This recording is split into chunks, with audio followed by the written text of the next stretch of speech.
Communication skill second के आज की इस वीडियो में आपको हम पास्ट इंडेफिनिट और पास्ट कंटिन्यूअस का पूरा डिस्कस करेंगे।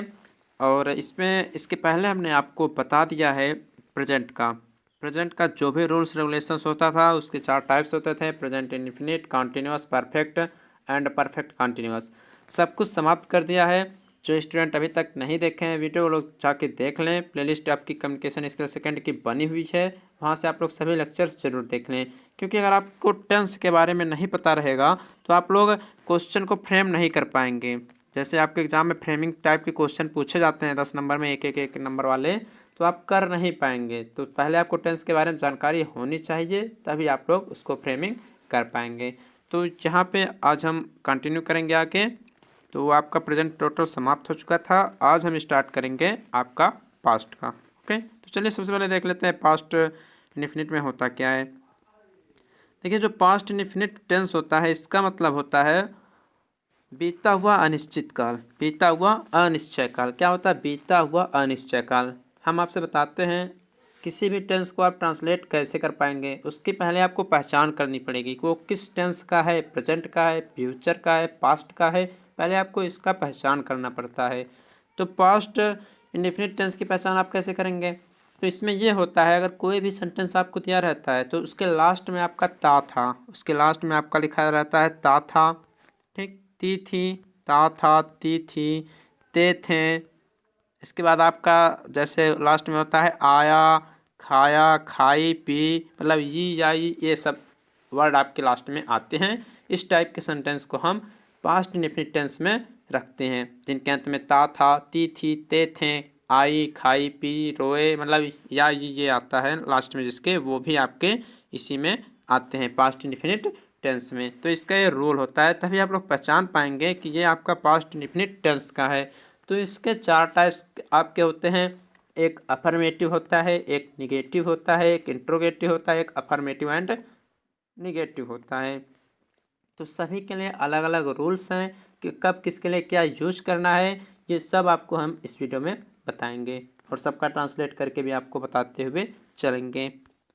सबसे पहले अफर्मेटिव देखते हैं। तो अफर्मेटिव में क्या होता है, अगर आपने हाई स्कूल इंटरमीडिएट में सही से ग्रामर पढ़ा होता, जो सेकंड पार्ट होता है इंग्लिश का, तो आपको यहाँ प्रॉब्लम नहीं होती। तो इसको बताने के लिए, क्वेश्चन को फ्रेमिंग करने के लिए पहले आपको इसकी जानकारी होना अनिवार्य है। देखिए, पहले इसका अफर्मेटिव सेंटेंस देखेंगे, इसका रूल क्या है इसको समझते हैं। देखिए, अफर्मेटिव सेंटेंस में सबसे पहले कोई भी सेंटेंस आपका दिया रहेगा, उसमें आप लोग सबसे पहले सब्जेक्ट लगाएंगे उस सेंटेंस का, उसके बाद वर्ब का सेकंड फॉर्म लगाया जाएगा। ध्यान से दीजिए, अफर्मेटिव सेंटेंस है अगर पास्ट इंडेफिनिट का अगर अफर्मेटिव सेंटेंस है तो उसमें सबसे पहले सब्जेक्ट रहेगा, फिर वर्ब का सेकंड फॉर्म। ध्यान दीजिए, वर्ब का सेकंड फॉर्म यूज होगा, उसके बाद आपका ऑब्जेक्ट लिखा जाएगा। एक यहाँ पे हमने सेंटेंस लिया है, जैसे कि वह एक पत्र लिखता था, तो लास्ट में देखिए ता था आ गया। ठीक, तो आपको पता चल गया कि यह पास्ट इंडेफिनिट टेंस का है। इसको हमें ट्रांसलेट करना है, उसके साथ ही साथ आपके पास इसके रूल्स भी हैं, क्या क्या कैसे यूज किया जाना है। तो सबसे पहले सब्जेक्ट इसमें क्या है? ही, यानी वह, तो ही हो गया। उसके बाद वर्ब का सेकंड फॉर्म, तो यहाँ लिखना क्या है? यह आपका क्या है? यह आपका वर्ब है। तो इसमें फर्स्ट फॉर्म इसका होता है राइट, तो इसका सेकंड फॉर्म होता है wrote, written. Right, wrote, written, तो सेकंड फॉर्म होता है रोट, ही रोट। उसके बाद क्या लिखता था? एक पत्र, तो ऑब्जेक्ट में एक पत्र आ जाएगा, ही रोट ए लेटर। तो इस प्रकार से आप इसको ट्रांसलेट कर सकते हैं। जब आपका क्वेश्चन फ्रेमिंग करना रहेगा तो वहाँ पे पूछेगा वह क्या लिखता था, ठीक है, तो उस टाइप से आप उसको फ्रेम करेंगे। जैसे वह एक पत्र लिखता था, तो इसको आपको क्वेश्चन फ्रेमिंग करेंगे। तो पहले हम टेंस पढ़ा लेंगे, उसके बाद सभी जितने भी टेंस हैं उसके बाद उसका हम फ्रेमिंग करना आपको सिखाएंगे। तो इसका हो गया ही रोट ए लेटर। एक और एग्जाम्पल हमने लिया है, उसने कल मुझे एक कलम दिया। तो रूल्स के अनुसार सबसे पहले सब्जेक्ट, तो सब्जेक्ट उसने की स्पेलिंग यहाँ पे उसने का मतलब वह होता है, तो हो जाएगा इसका ही। ओके, उसके बाद क्या है? वर्ब का सेकंड फॉर्म, तो देना। क्या? देना। देना का स्पेलिंग क्या होगा? गिव, तो यहाँ पे second form give, he gave हो गया। अब ऑब्जेक्ट जो कुछ भी वो लिख देंगे। तो उसने क्या दिया? मुझे एक कलम दिया। कब दिया? कल दिया, तो he gave me a pen. He gave me a pen कब दिया था? यस्टरडे। तो हो जाएगा यहाँ पे आपका क्या? यस्टरडे। तो इस प्रकार से आप लोग इसकी ट्रांसलेशन करेंगे, इसको ट्रांसलेट आप लोग करेंगे। तो ये हो गया आपका पास्ट इंडिफिनिट का रूल और इसका अफर्मेटिव सेंटेंस आपका हो गया। अब पास्ट इंडिफिनिट का जो है आपका निगेटिव सेंटेंस बताते हैं। ओके, तो इसका निगेटिव सेंटेंस में सबसे पहले आपको यूज करना रहेगा सब्जेक्ट। सबसे पहले आप लोग यूज करेंगे इसका सब्जेक्ट निगेटिव सेंटेंस में। सब्जेक्ट यूज करने के बाद एक हेल्पिंग वर्ब लगेगा। क्या लगेगा? एक हेल्पिंग वर्ब लगेगा जिसका नाम है डिड। ध्यान से सुनिए, जिसका नाम रहेगा डिड, चाहे वो अफर्मेटिव रहे चाहे वह निगेटिव रहे, किसी भी प्रकार का टेंस रहे पास्ट इंडिफिनिट में, और आपका सिंगुलर रहे या प्लूरल रहे, सब में डिड ही यूज किया जाएगा। तो हेल्पिंग वर्ब डिड लग जाएगा, उसका नॉट लगाएंगे क्योंकि यह निगेटिव है। अब यहाँ इंपॉर्टेंट है, कुछ स्टूडेंट यहाँ वर्ब का सेकंड फॉर्म ही यूज करते हैं, लेकिन आपका गलत हो जाएगा। यहाँ वर्ब का फर्स्ट फॉर्म आपका लगेगा। अब यहाँ पे वर्ब का फर्स्ट फॉर्म लग जाएगा क्योंकि यह निगेटिव में किया है। उसके बाद आपका ऑब्जेक्ट लिखा जाएगा। ओके, यहाँ पे एक हमने एग्जाम्पल लिया, इसको ट्रांसलेट करते हैं इस रूल के अनुसार। लिखा है कि वह कल हॉकी नहीं खेला, तो वह सबसे पहले सब्जेक्ट की स्पेलिंग तो यहाँ पे हो जाएगा ही। ओके, उसके बाद क्या है हेल्पिंग वर्ब, तो ही डिड। उसके बाद क्या है आपका ही, उसके बाद डिड हो जाएगा। डिड के बाद आपका क्या लिखा जाएगा? He did. उसके बाद नॉट लगाया जाएगा। उसके बाद वर्ब का फर्स्ट फॉर्म प्ले है तो प्ले ही रहेगा, ही डिड नॉट प्ले। उसके बाद क्या है? Hockey, he did not play hockey. कब? कल नहीं खेला, तो यस्टरडे।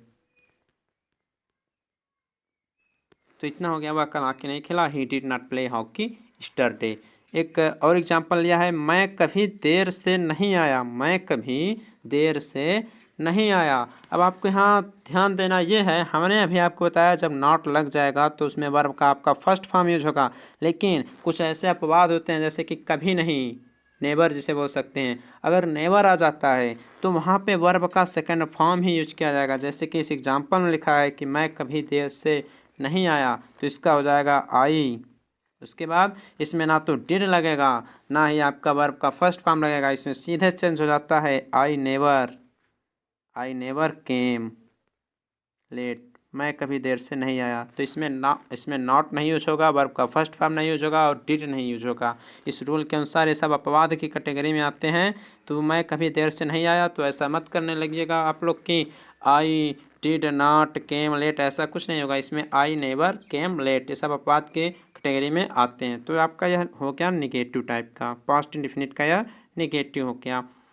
उसके बाद बारी आती है पास्ट इंडिफिनिट की। तो पास्ट इंडिफिनिट के लिए हमने जितने भी इंट्रोगेटिव सेंटेंस के बारे में बताया, चाहे वह इंट्रोगेटिव निगेटिव हो, सब में दो दो टाइप के मिलते हैं, दो दो टाइप के क्वेश्चन।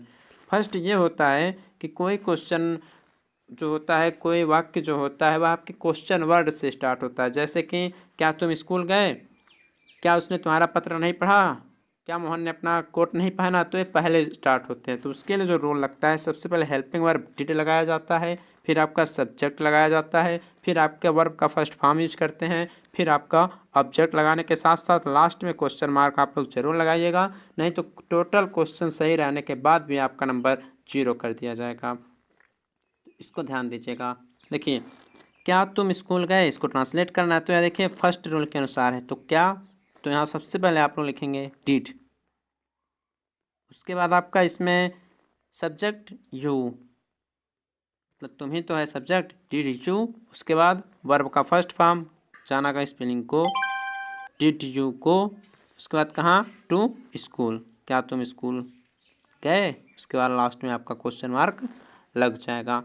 सेकंड रूल क्या कहता है? सेकंड रूल आपसे ये कहता है सबसे पहले क्वेश्चन वर्ड, मतलब देखिए आप एक एग्जांपल या बीच में कौन आया है तो सबसे पहले इसकी स्पेलिंग लिखी जाएगी। उसके बाद हेल्पिंग वर्ब डिड लगेगा, फिर सब्जेक्ट लगेगा, फिर वर्ब का फर्स्ट फॉर्म, फिर आपका ऑब्जेक्ट लगेगा। तो इसको भी हम ट्रांसलेट करते हैं, तुम्हारे घर कल कौन आया, तुम्हारे घर कल कौन आया, तो इसको हम ट्रांसलेट करते हैं। तो देखिए सबसे पहले हेल्पिंग वर्ब, तुम्हारे घर कल कौन आया, तो सबसे पहले हु,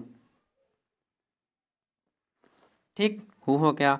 अब यहाँ पे आपको हम बताते हैं तुम्हारे घर कल कौन आया, इसको बताते हैं। इसमें थोड़ा अपवाद टाइप का क्वेश्चन है, हम इसलिए यहाँ पे दो दो एग्जांपल लेके चल रहे हैं ताकि आप लोगों को कोई कन्फ्यूजन ना रहे। ठीक, तो who came to your house yesterday. Last में आपका question mark. Who came to your house yesterday. अब आप लोग कहेंगे कि इस रूल के अनुसार इसको हमने क्यों चेंज नहीं किया, तो रूल के अनुसार भी इसे हम चेंज कर सकते हैं। तो यहाँ पे हम इसको बताते हैं, इसको इरेज करके आपको फिर से इसका हम ट्रांसलेशन रूल के अनुसार करते हैं। ठीक, तो यहाँ पे हु, उसके बाद रूल के अनुसार आप लोग लिखेंगे डिड। ठीक, उसके बाद आप बोलेंगे यहाँ पे क्या होगा, तो तुम्हारे घर आया है। सबसे मेन बात यह है तो तुम्हारे। अब आप लोग कहेंगे इसका ट्रांसलेट हम कैसे करेंगे, इसीलिए हमने बताया ये सब अपवाद होता है। तो जिस तरह से हमने पहले किया था ट्रांसलेशन वही सही रहेगा। ठीक, who came to your house, मतलब ये आपसे कोई क्वेश्चन पूछा है। Who came to your house yesterday, ये जो है ना, ये आपका समझ लीजिए फ्रेमिंग किया जा चुका है। ये जो क्वेश्चन है, ये जो पूछा गया है, यह पहले से फ्रेमिंग किया जा चुका है, इसलिए इसमें ऐसी प्रॉब्लम हुई है। तो यही सब आपको, इसलिए हम टेंस को पहले पढ़ा रहे हैं। इस तरह से जब क्वेश्चन पूछ लेगा आपसे, तो इसका मतलब यह आपसे क्वेश्चन को फ्रेम करने के लिए पूछा है। तो यह देखिए डायरेक्ट फ्रेम के तौर पे है। आप लोग रोल पढ़े रहेंगे तो रोल में देखिए कुछ भी फॉलो नहीं होगा। तो इन सब बातों को ध्यान से सुनिएगा, कहीं कहीं अपवाद भी आपके यूज होते रहते हैं। नेक्स्ट आपका है पास्ट इंडिफिनिट में interrogative and negative sentence. Past indefinite में इंट्रोगेटिव एंड निगेटिव सेंटेंस, इसमें देखिए दो टाइप के रहेंगे। इसमें भी एक पहले शुरू होगा क्वेश्चन वर्ड, एक क्वेश्चन वर्ड बीच में आएगा। तो जो पहले शुरू होगा उसमें सबसे पहले हेल्पिंग वर्ब डिड यूज किया जाएगा, उसके बाद सब्जेक्ट, फिर नॉट, फिर वर्ब का फर्स्ट फॉर्म, फिर प्लस ऑब्जेक्ट। जो भी स्टूडेंट प्रेजेंट देख चुके होंगे उनको पास्ट का समझ में ज़रूर आ रहा होगा। जो स्टूडेंट नहीं देखे होंगे उनको कुछ भी समझ में नहीं आ रहा होगा। तो जैसे क्या मोहन ने अपना कोट नहीं पहना, क्या मोहन ने अपना कोट नहीं पहना, तो इसको बताते हैं। इसको देखिए हमने आपको अभी पहले भी बता दिया था, लेकिन वो निगेटिव नहीं था। तो सबसे पहले आप लोग यूज करेंगे डिड, हेल्पिंग वर्ब सबसे पहले आप लोग यूज करेंगे डिड। उसके बाद प्लस आपका सब्जेक्ट, तो प्लस इसमें मोहन है तो डिड मोहन, डिड मोहन। उसके बाद नॉट यूज करना है, डिड मोहन नॉट, फिर वर्ब का फर्स्ट फॉर्म, मतलब वियर मीन्स होता है पहनना। ठीक, या आप लोग कह सकते हैं पुट ऑन। ठीक, पुट ऑन मीन्स भी होता है पहनना। Did Mohan not put on his coat, अपना कोट है ना, तो हिज कोट, यहाँ लास्ट में क्वेश्चन मार्क लग जाएगा। इसी प्रकार से जब आप सेकंड की बात करें तो उसमें सबसे पहले क्वेश्चन वर्ड की स्पेलिंग लिखी जाएगी, फिर आपका हेल्पिंग वर्ब डिड लगेगा, उसके बाद सब्जेक्ट, फिर नॉट, उसके बाद और रूल रेगुलेशन पहले की तरह फॉलो किए जाएंगे। जैसे कि आपका एग्जाम्पल लिया है, तुम मेरे साथ क्यों नहीं दौड़े, तुम मेरे साथ क्यों नहीं दौड़े, तो क्यों की स्पेलिंग सबसे पहले वाई, उसके बाद helping verb did, why did. उसके बाद क्या करेंगे, उसके बाद सब्जेक्ट, तो टू में यहाँ पे सब्जेक्ट है why did you, why did you. उसके बाद सब्जेक्ट के बाद नॉट, उसके बाद दौड़ना की spelling run, why did you not run मेरे साथ, अर्थात विथ मी। उसके बाद लास्ट में आपका क्वेश्चन मार्क लिख दिया जाएगा। तो इस प्रकार से सभी सेंटेंस को आप लोग देख लीजिए, सभी टेंस को पढ़ डालिए, तभी आपको फ्रेमिंग करते समय समझ में क्वेश्चंस आएंगे। तो पास्ट का समाप्त हो गया। अब आइए हम पास्ट का कंटिन्यूअस देखते हैं, पास्ट कंटिन्यूअस टेंस। आगे आपका पास्ट कॉन्टिन्यूस टेंस है। इसको समझने के लिए आपको क्या करना है, देखिए समझना ज़रूरी होता है, पहचानना ज़रूरी होता है। इसका जो रूल रेगुलेशन होता है इसको बताते हैं। देखिए इसका हिंदी तो होता है बीता हुआ जारी काल, इसका मतलब होता है बीता हुआ जारी काल। बीता हुआ जारी काल मतलब काम आपका पहले ही हो चुका है इसमें और चल भी रहा है प्रेजेंट टाइम में भी, इसका मतलब ये होता है।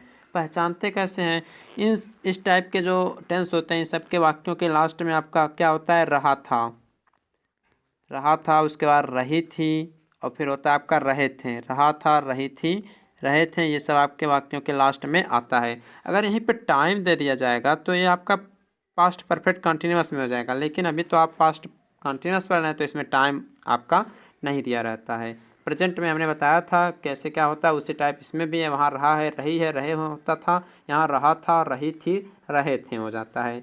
तो ट्रांसलेट करने के लिए कुछ रूल्स भी इसमें होते हैं। तो सबसे पहले अगर कोई सेंटेंस दिया रहेगा उसको ट्रांसलेट करना रहेगा, तो सबसे पहले आप यूज करेंगे सब्जेक्ट, सब्जेक्ट के बाद हेल्पिंग वर्ब यूज करेंगे वाच और वेयर। इसमें दो हेल्पिंग वर्ब यूज किए जाएंगे, वाच और वेयर।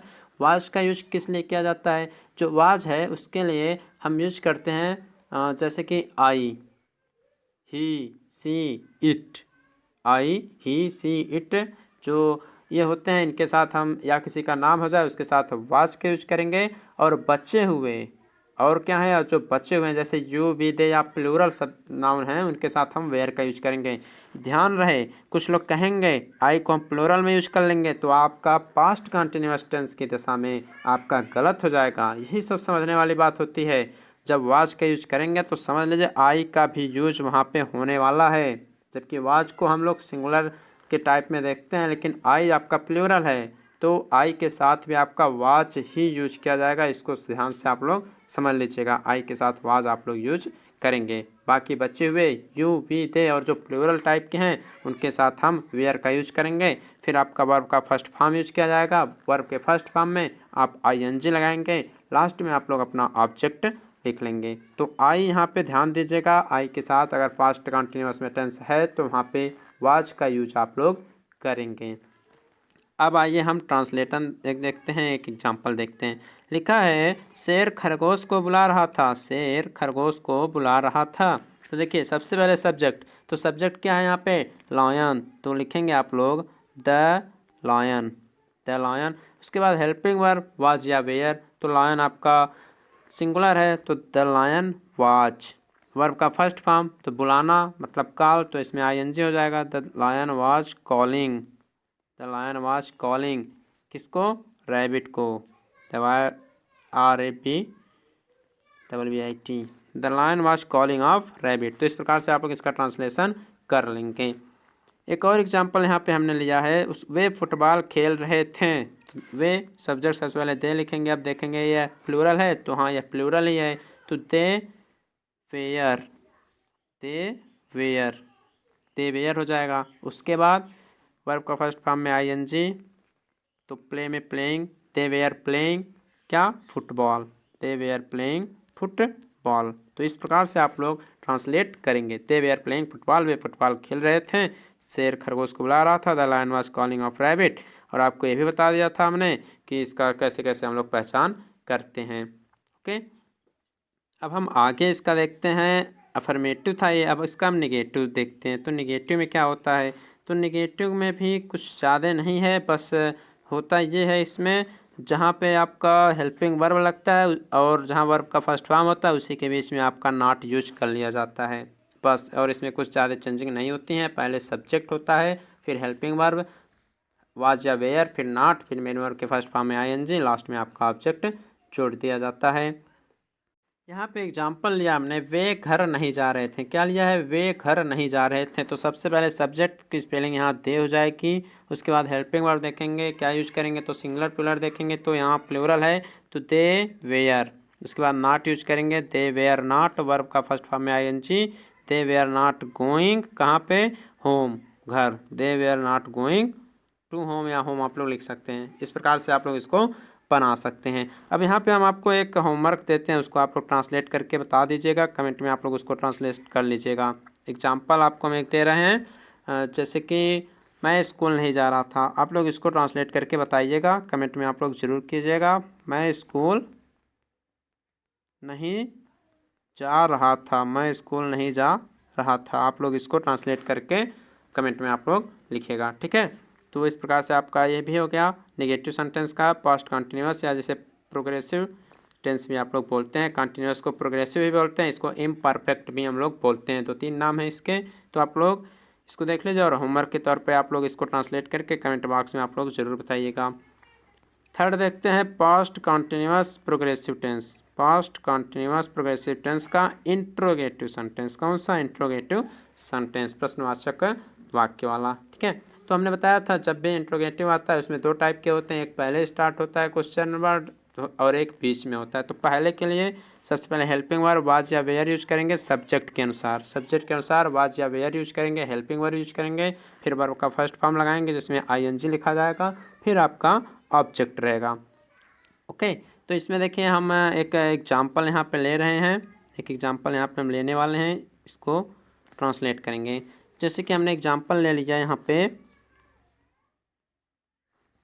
क्या हम बाज़ार जा रहे थे, क्या हम बाज़ार जा रहे थे। तो आप लोग देखिए लास्ट में क्वेश्चन मार्क जरूर लगे, क्या हम बाज़ार जा रहे थे, तो इसको ट्रांसलेट करना है। तो सबसे पहले हेल्पिंग वर्ब, तो हम है तो ये क्या है वी। वी आपका रूल के अनुसार आपका प्लूरल में आया है, पास्ट कंटिन्यूअस में प्लूरल में आया है, तो यहाँ पे क्या हो जाएगा वेयर, वेयर हो जाएगा। उसके बाद सब्जेक्ट तो हम का स्पेलिंग वेयर वी। उसके बाद जाना का स्पेलिंग गो, तो where we going, where we going. अब कहाँ, to market, to market, last में क्वेश्चन मार्क। तो ये हो गया फर्स्ट रूल के अनुसार।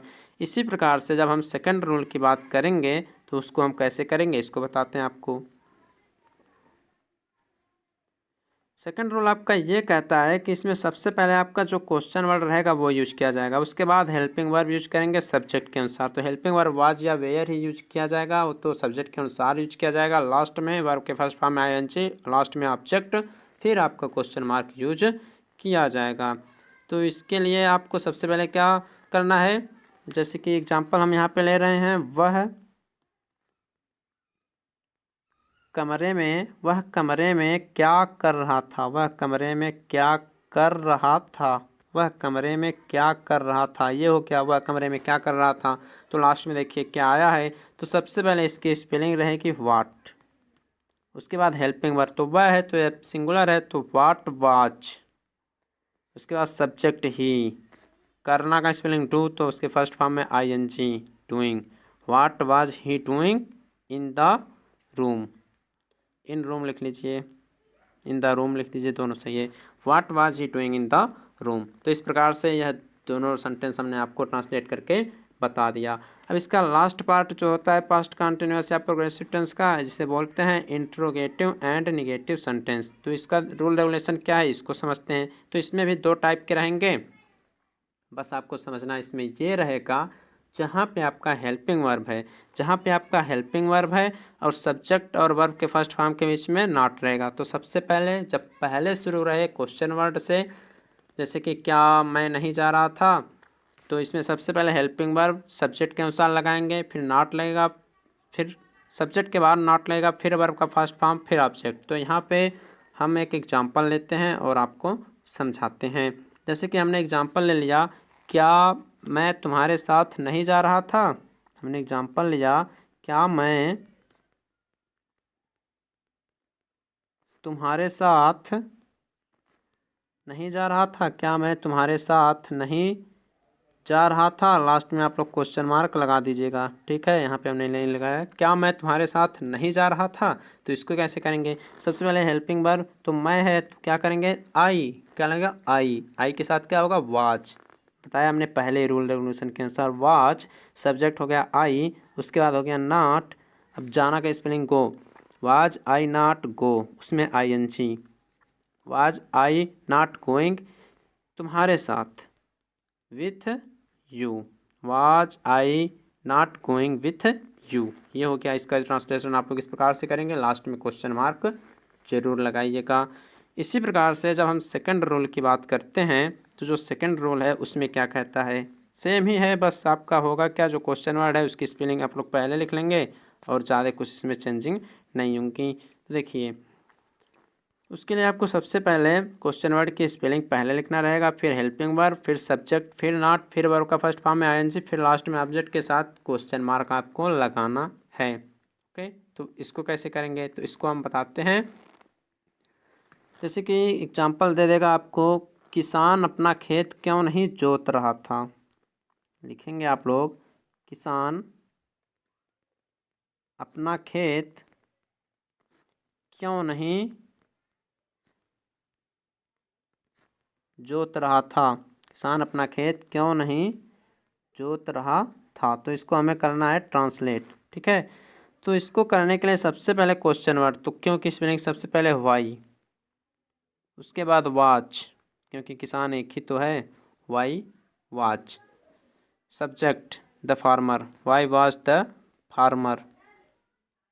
उसके बाद सब्जेक्ट के बाद not, why was the farmer not. उसके बाद वर्ब का फर्स्ट फॉर्म, अब जोतना किस माने होता है प्लो, तो उसमें आईएनजी लगाएंगे तो प्लोइंग हो जाएगा। Y was the farmer not ploughing his field, क्योंकि अपना खेत है तो हिज फील्ड। लास्ट में क्वेश्चन मार्क आपका लग जाएगा। तो गाइस इस प्रकार से हमने आपको सभी टेंस का ट्रांसलेशन करना सिखा दिया। आज हमने आपको पास्ट इंडेफिनिट और पास्ट कंटिन्यूअस के बारे में बता दिया है। इसको आप लोग ध्यान से नोट डाउन करके समझ लीजिएगा। और यहाँ पे एक होमवर्क हमने दिया था, मैं स्कूल नहीं जा रहा था, इसका आप लोग करके बताइएगा ट्रांसलेशन क्या होगा, कमेंट बॉक्स में ज़रूर बताइएगा इसको। और इसके बाद हम आगे कंटिन्यू करेंगे नेक्स्ट वीडियो में पास्ट परफेक्ट का और पास्ट परफेक्ट कंटिन्यूअस टेंस का। आप लोग टेंस पहले पढ़ लीजिए, एकदम बेसिक लेवल से पढ़ने के लिए आपको बताया जा रहा है। जो नहीं पढ़े होंगे उनको भी समझ में आने लगेगा।